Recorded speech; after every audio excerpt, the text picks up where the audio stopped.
Welcome to my channel class 10 কোষে দেখি 2 সরল সুদ কষা। দেখো, আগের ভিডিওতে অর্থাৎ পার্ট 1-এ আমি 1-এর দাগ থেকে এই 5-এর দাগ পর্যন্ত অঙ্ক করেছিলাম। আজকের করাবো এই 6-এর দাগ থেকে।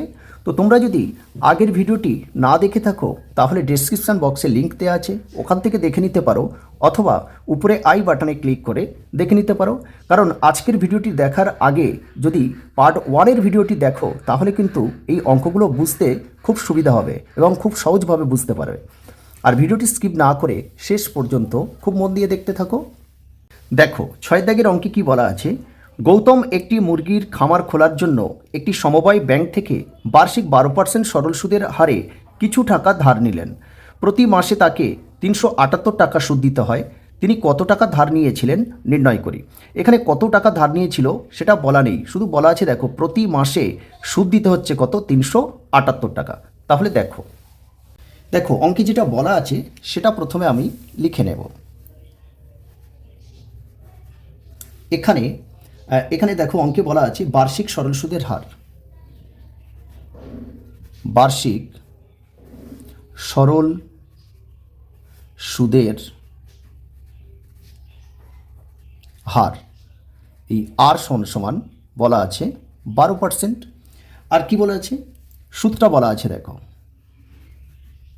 সুদ মানে ইন্টারেস্ট, আই সমান অঙ্কে বলা আছে প্রতি মাসে তাকে 378 টাকা সুদ দিতে হয়। তার মানে প্রতি মাসে কিন্তু সুদ দিচ্ছে 378 টাকা। আর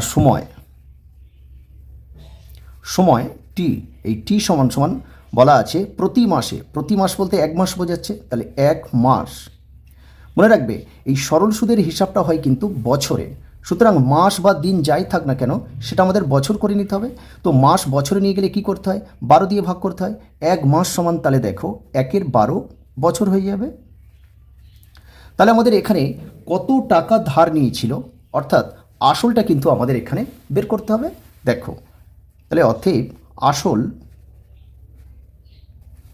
পি প্রিন্সিপাল সমান, আমরা পার্ট 1-এর দেখো পার্ট 1-এ আমি আলোচনা করেছিলাম, দেখবে যখন সূত্রগুলোর কথা বলছিলাম সেখানে বলেছিলাম দেখো এই PRT সমান I ইন্টু 100।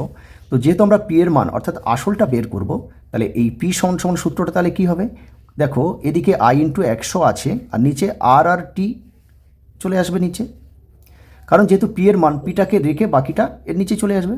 ঠিক আছে, তো এটাই হচ্ছে আসল বের করার সূত্র। তাহলে I ইন্টু 100 নিচে দেখো আর ইন্টু টি। দেখো আই মানে কিন্তু সুদ, তাহলে কত, 378 টাকা ইন্টু 100। আর মানে দেখো বার্ষিক সরল সুদের হার হচ্ছে আর 12%, তাহলে নিচে আছে 12 ইন্টু টি মানে সময়টা দেখো আমরা 1-এর 12 বছর বের করে রেখেছি, তাহলে এখানে লিখে নেব 1-এর 12। এবার দেখো আমরা একটু কাটাকাটি করে নেব। দেখো এই 12 আর এই 12 কেটে দিলাম, তাহলে নিচে তো আর কিছু রইল না, তাহলে 378 আর 100 গুণ করবো। দেখো তাহলে 378 আর এর সঙ্গে 100 গুণ করলে কী হবে, পাশে শুধু দুটো শূন্য বসিয়ে দিলে হয়ে যাবে টাকা, অর্থাৎ 37,800 টাকা। এবার দেখো আমাদের উত্তরটা লিখে নিতে হবে, এটাই হবে অ্যান্সার, যে তিনি কত টাকা ধার নিয়েছিলেন। তিনি তাহলে 37,800 টাকা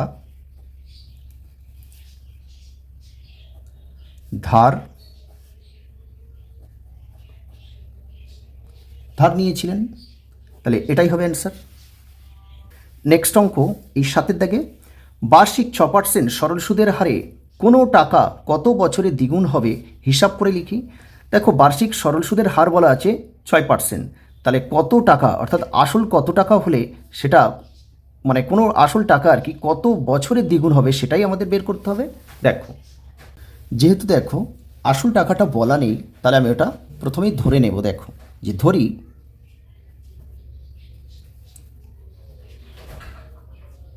আসল পি সমান 100 টাকা। তারপরে বলা আছে দেখো কত বছরের দ্বিগুণ, দ্বিগুণ বলতে কি বোঝায়, আসল যদি 100 টাকা হয় তাহলে সুদও হবে 100 টাকা দ্বিগুণ। তাহলে ঠিক আছে, তাহলে আমরা এখানে লিখব সুদে আসলে আসলে দ্বিগুণ সমান কি হবে, 200 টাকা হবে। দেখো আসল টাকা যদি 100 টাকা হয় আর ওখানে বলা আছে দেখো কত বছরে দ্বিগুণ হবে, অর্থাৎ সুদে আসলে কিন্তু দ্বিগুণটা হবে। তাহলে সুদে আসলে দ্বিগুণ মানে কি, 100 টাকা যদি আসল হয় তার দ্বিগুণ মানে 200 টাকা। তাহলে এখানে আমরা বের করে নিতে পারি যে সুদ বা মোট সুদ মানে আয়ের মানটা আর কি, আয় সমান সমান 200 টাকা। দেখো এর মধ্যে এই 200 টাকার মধ্যে কী আছে, আসল টাকাটা আছে প্লাস সুদটা আছে। তো সেই আসল থেকে মানে সুদ আসল থেকে যদি আমরা আসল টাকা যে 100 আছে এটা যদি বিয়োগ করে দিই, তাহলে যে বিয়োগফল হবে সেটাই হবে মোট সুদ। তাহলে এইটা থেকে আসল দেখো আমি 100 ধরে নিয়েছি, তাহলে সমান 100 টাকা। আর এখানে দেখো বার্ষিক সরল সুদের হারটা বলা আছে, তাহলে বার্ষিক সরল সুদের হার, বার্ষিক সরল সুদের হার আর সমান ওখানে 6% বলা আছে। তাহলে আমাদের বের করতে হবে, সময়টা বের করতে হবে, অর্থাৎ কত বছরে এই দ্বিগুণটা হচ্ছে।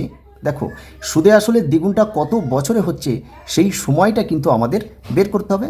তো আমরা এখানে লিখে নেব, দেখো যে নির্ণেয় সময়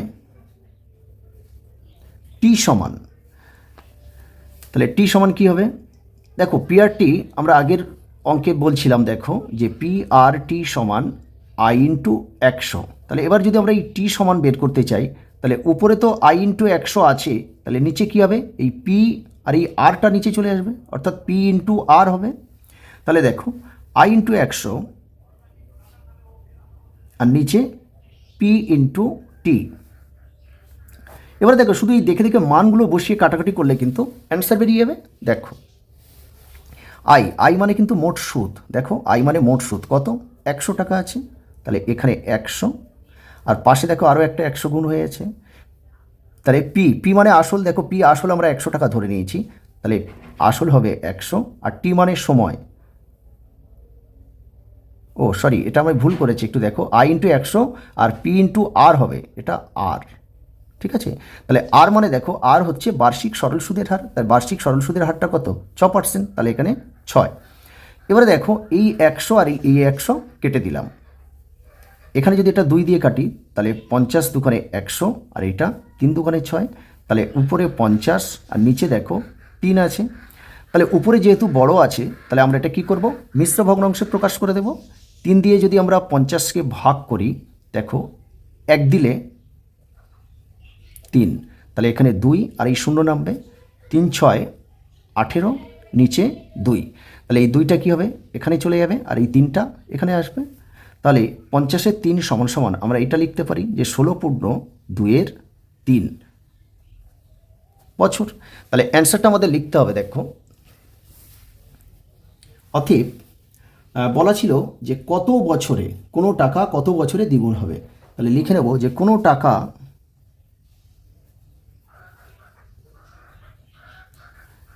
16.2-3 বছরে দ্বিগুণ হবে,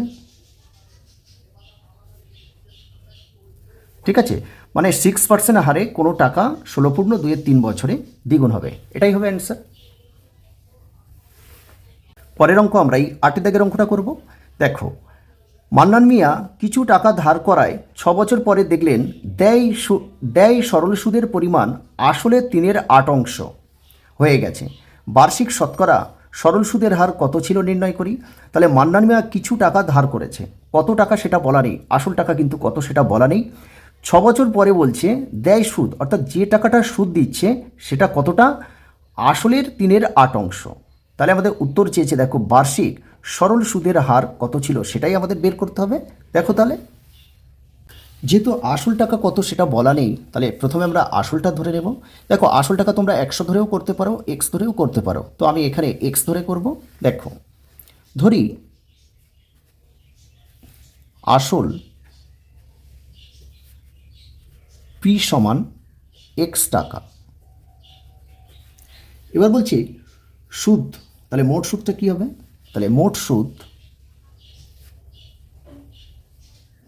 আই সমান বলে দিয়েছে আসলের 3/8 দেখো আসল আমরা এক্স ধরে নিয়েছি, তাহলে আসলের জায়গায় এক্স, আর আসলের এর মানে গুণ আসে 3/8 সমান 3 আর এক্স গুণ করলে দেখো এটা 3x/8 টাকা। তাহলে আসল আমি এক্স ধরে নিয়েছি, তাহলে মোট সুদ দেখো বের করে নিয়েছি 3x/8 টাকা। এবার আমাদের সময়টা ওখানে বলা আছে, দেখো সময়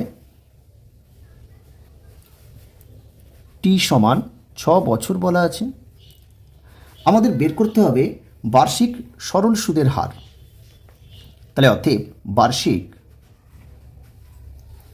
শতকরা সরল সুদের হার, এই আর সমান সমান আমরা সূত্রটা কি জানি, উপরে দেখো আই ইন্টু 100, যেহেতু আর এর মান বের করব তাহলে পি আর টি পড়ে আছে, ওই পি আর টিটা নিচে চলে আসবে, তাহলে পি ইন্টু টি।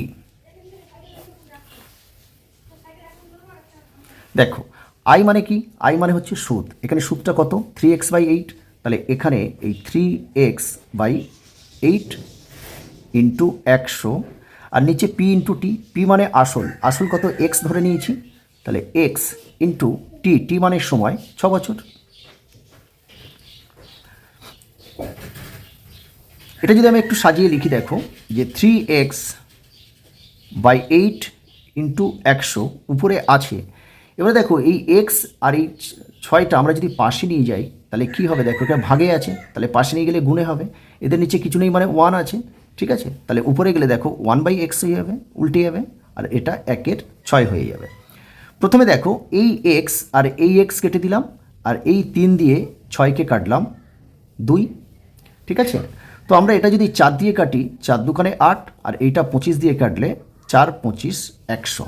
কী করলাম দেখো, এই এক্স আর এই এক্স কেটে দিলাম, আর এখানে যে 3 ছিল এই 3 দিয়ে 6কে কেটেছি 2, তারপরে দেখো আমরা 4 দিয়ে কেটেছি, 4 দুখানে 8, আর 4 25 100।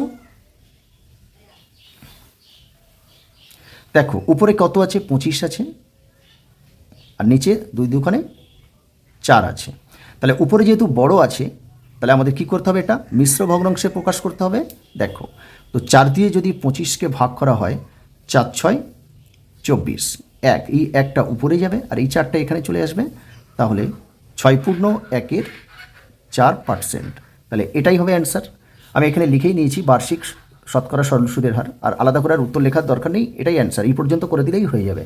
ওকে, নেক্সট অঙ্ক দেখো এই 9 দাগে, একটি কৃষি সমবায় সমিতি তার সদস্যদের বার্ষিক 4% সরল সুদের হারে কৃষি ঋণ দেয়, কিন্তু ব্যাংক থেকে টাকা ধার করলে বার্ষিক 7.4% হারে সরল সুদ দিতে হয়। একজন কৃষক যদি ব্যাংক থেকে টাকা ধার না করে সমবায় সমিতির সদস্য হয়ে সমিতি থেকে 5,000 টাকা ঋণ নেন, তবে তার বছরে সুদ বাবদ কত টাকা বাঁচবে।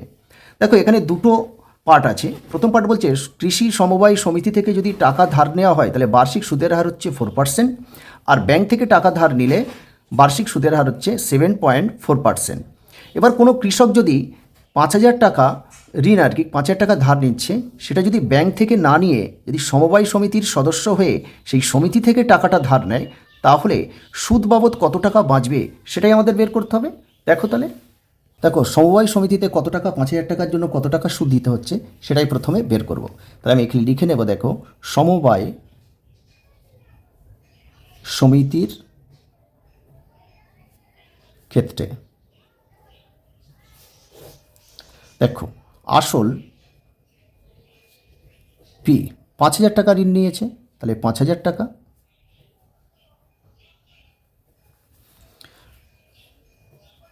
বার্ষিক সরল সুদের হার আর সমান, দেখো সমবায় সমিতির বার্ষিক সরল সুদের হার বলে দিয়েছে 4%, আর সময় টি সমান, তাহলে সময়টা দেখো এখানে কিন্তু সময়ে কোনো উল্লেখ করা নেই, ঠিক আছে, তার মানে এটা কিন্তু 1 বছরে, বছরে বলছে তার বছরের সুদ বাবদ, বছরে বলতে 1 বছর বোঝাচ্ছে, তাহলে এখানে 1 বছর। তাহলে আমরা এই সমবায় সমিতি দেখো 5,000 টাকার 4% সরল সুদের হারে 1 বছরের সুদটা কত হবে সেটাই আমাদের বের করে নিতে হবে। তাহলে দেখো সুদ বা মোট সুদ লিখতে পারো, মোট সুদ আয় আর কি, আয়ের মানটা বের করতে হবে। তাহলে মোট সুদ বের করার, ইন্টারেস্ট বের করার সূত্রটা কি আছে দেখো, PRT/100 সমান, পি মানে আসল, আসল টাকাটা কত 5,000 টাকা, আর মানে বার্ষিক সুদের হার 4, টি মানে সময় 1 বছর, নিচে দেখো 100 আছে। তাহলে দেখো এই শূন্য উপরে দুটো শূন্য কাটলাম, নিচে দুটো শূন্য কেটে দিলাম, তাহলে 50 আছে আর এখানে 4 আছে, 4 50 200 টাকা। তাহলে দেখো সমবায় সমিতিতে 5,000 টাকার 4% সরল সুদে 1 বছরের মোট সুদ দিতে হচ্ছে কত 200 টাকা। এবারে আমরা ব্যাংকের এরকমই মোট সুদটা কত দিতে হবে 5,000 টাকা সেটা আমরা বের করে নেব। দেখো এবার আমি এখানে লিখে নেব ব্যাংকের ক্ষেত্রে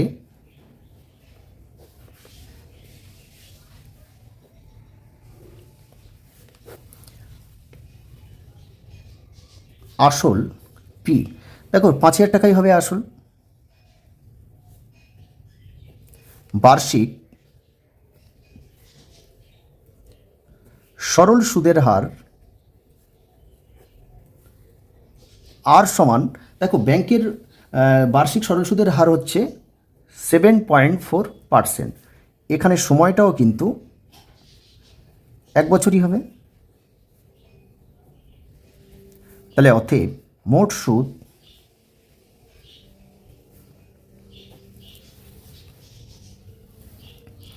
তাহলে মোট সুদটা দেখো আমরা এখানেও সূত্র একই হবে, PRT/100, পি মানে আসল, আসল দেখো 5,000 টাকা, আর মানে বার্ষিক সুদের হার 7.4% আছে, সময়টা কিন্তু 1 বছর, নিচে 100। এবারে দেখো আমি যদি এই দশমিক তুলে 1 আর 1 ঘর পরে দশমিক, তার মানে 0 আসবে। দেখো নিচে 1 2 3 আর উপরে দেখো 1 2 3, তাহলে নিচে 3 শূন্য, উপরে 3 শূন্য কেটে দিলাম। তাহলে এখানে আছে দেখো 74 আর 5, তো 5 74 কত হয় দেখো, 74-এর সঙ্গে আমি যদি 5 গুণ করে নিই, 4 5 20, 0 হাতে 2, 5 হাতে 35 আর 2 37, তাহলে 370 টাকা। তাহলে একটা জিনিস খুব ভালো করে দেখো, কৃষকটি যদি সমবায় সমিতি থেকে 5,000 টাকা ধার নেয় বা 5,000 টাকার ঋণ নেয়, তার জন্য কিন্তু 1 বছরে সুদ দিতে হচ্ছে 200 টাকা, আর ব্যাংক থেকে সেই 5,000 টাকা যদি ধার নেয় তার জন্য 1 বছরে সুদ দিতে হচ্ছে 370 টাকা। এবার বলেছে যে ওই কৃষক যদি ব্যাংক থেকে টাকা ধার না নিয়ে যদি সমবায় সমিতি থেকে টাকাটা নেয়, তাহলে সুদ বাবদ কত টাকা বাঁচবে। তাহলে তার সুদ বাবদ বাঁচবে কত টাকা সেটা বের করতে গেলে এই ব্যাংকের যে সুদটা নিচ্ছে সেই সুদ থেকে সমবায় সমিতির সুদটা বিয়োগ করে দিলে আমরা উত্তরটা পেয়ে যাব। দেখো তাহলে অতএব তবে তার সুদ বাবদ বছরে সুদ বাবদ বাঁচবে সমান 370 থেকে 200 বাদ যাবে টাকা। তাহলে 370 থেকে 200 বিয়োগ করে দিলে 170 টাকা বাঁচবে। তাহলে এটাই হবে অ্যান্সার। নেক্সট অঙ্ক দেখো, এই 10 দাগের অঙ্কটা করব। যদি 292 টাকার 1 দিনের সুদ 5 পয়সা হয়, তবে বার্ষিক শতকরা সরল সুদের হার হিসাব করে লিখি। দেখো আসল টাকা কিন্তু এখানে 292 টাকা, বলছি একদিনে, এটা কিন্তু দিনের হিসাবে সুদটা পাওয়া যাচ্ছে কি দিনের হিসাবে কিন্তু, তাহলে একদিনের সুদ হচ্ছে কিন্তু 5 পয়সা। তাহলে আমাদের বের করতে হবে বার্ষিক শতকরা সরল সুদের হার কত, অর্থাৎ এখানে আর এর মানটা বের করতে হবে। দেখো 10 দাগে তাহলে আমি লিখে নেব, দেখো এখানে আসল পি সমান বলে দিয়েছে 292 টাকা, সময় টি, দেখো সময়টা ওখানে বলেছে 1 দিন, তো 1 দিন মনে রাখবে এই সরল সুদের হিসাবটা কিন্তু বছরে হয়, ঠিক আছে। তো দিনটাকে আমাদের কি করতে হবে সেটা বছরে নিয়ে যেতে হবে। তো দিন বছরে নিয়ে গেলে কি করতে হয় 365 দিয়ে ভাগ করতে হয়। বছর। এবার দেখো মোট সুদ আয়, তাহলে মোট সুদ ওখানে অঙ্কে বলা আছে দেখো যে একদিনের সুদ 5 পয়সা, কিন্তু দেখো এই পয়সাটা কি করব, টাকায় নিয়ে যাব। তো পয়সা টাকায় নিয়ে গেলে কি করতে হয়, 100 দিয়ে ভাগ করতে হয়। তাহলে এই 5 পয়সাটাকে, এই 5কে 100 দিয়ে ভাগ করব, তাহলে এটা টাকা হয়ে গেল। কারণ দেখো টাকাকে যদি পয়সায় নিয়ে যেতে হয় তাহলে 100 দিয়ে গুণ করতে হয়, কিন্তু এখানে 5 পয়সা আছে, তাহলে পয়সাটাকে টাকায় নিয়ে যাব, ওই জন্য 100 দিয়ে ভাগ করলাম। তো আমাদের বের করতে হবে বার্ষিক শতকরা সরল সুদের হার। তাহলে অতএব বার্ষিক সরল সুদের হার আর, এই আর এর মানটা বের করতে হবে। তো আমরা কি জানি দেখো, সূত্রটা আমরা কি জানি, উপরে আই ইন্টু 100 আর নিচে কি হবে, নিচে দেখো যেহেতু আর এর মান বের করছি তাহলে পড়ে আছে কে, পি আর টি পড়ে আছে, তাহলে নিচে হবে দেখো পি ইন্টু টি। এবার আমরা কি করব, এখান থেকে মানগুলো বসিয়ে কাটাকাটি করলে উত্তর বেরিয়ে যাবে। দেখো তাহলে আই মানে কি, মোট সুদ। এখানে মোট সুদ দেখো 5-এর 100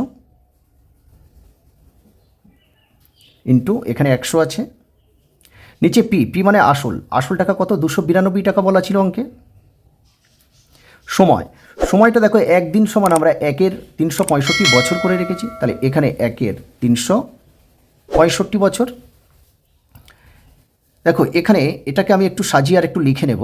দেখো 5-এর 100 ইন্টু এখানে পাশে 100 ছিল ইন্টু, এবারে দেখো এখানে 292 এর নিচে আছে মানে ভাগে আছে, তো এটা আমরা পাশে নিয়ে যাব, গুণে হবে, গুণ হয়ে যাবে, এর নিচে কিছু নেই মানে 1, তাহলে এটা কি হবে 1-এর 292 হবে ইন্টু, এবার দেখো 365টাকে এরকম ভাগে আছে, যদি পাশে নিয়ে যাই তাহলে গুণ হবে, উল্টে যাবে, 365টা উপরে যাবে আর নিচে কিন্তু 1। দেখো আমি এবার কাটাকাটি করব, এই 5 দিয়ে 100কে কাটলে 5 20 100, ঠিক আছে। এবার দেখো এইটাকে 5 দিয়ে কাটলে 4 5 20, আর এই দেখো 365কে যদি আমরা 5 দিয়ে কাটি তাহলে 5 7 35, 1 15, 3 5 15। এবারে আমরা এই 73 দিয়ে 292কে কাটবো, 4 73 292 4 হবে, আর এই 4 দিয়ে 100কে কাটলে 4 25 100। তাহলে দেখো উপরে কি আছে, উপরে আছে দেখো 25 আছে আর নিচে শুধু 4 আছে, তাহলে 25-এর 4, এই 25-এর 4 যেহেতু উপরে বড় সংখ্যা আছে তাহলে একে আমরা কি করব, মিশ্র ভগ্নাংশে প্রকাশ করে দেব। 4 দিয়ে 25কে ভাগ করো, 4 6 24, তাহলে বিয়োগ করলে 1, এই 1টা উপরে যাবে আর এই 4 এখানে চলে আসবে। তাহলে 25-এর 4 সমান আমরা এটা লিখতে পারি যে 6 পূর্ণ 1-এর 4, যেহেতু বার্ষিক সরল সুদের হার বের করছি তাহলে এটা পার্সেন্ট। তাহলে আমাদের দেখো বার্ষিক সরল সুদের হার আমাদের বেরিয়ে গেছে 6 পূর্ণ 1-এর 4%, আর এটাই হয়ে যাবে অ্যান্সার। আজকের ভিডিও এই পর্যন্ত। ভিডিওটি ভালো লাগলে একটা লাইক করো, বন্ধুদের মধ্যে শেয়ার করে দিও। দেখো আজকের আমি অঙ্ক করলাম এই 10 দাগের অঙ্ক পর্যন্ত, পরের দিন আমরা এই 11 দাগ থেকে অঙ্ক করব। তো সেই সমস্ত ভিডিও পাওয়ার জন্য চ্যানেলটিকে সাবস্ক্রাইব করে রেখো আর পাশে থাকা বেল আইকনটি প্রেস করে দিও, যাতে আমি যখন নতুন কোনো ভিডিও আপলোড করব তার নোটিফিকেশান পাওয়ার জন্য। আর ভিডিওটি শেষ পর্যন্ত দেখার জন্য অসংখ্য ধন্যবাদ।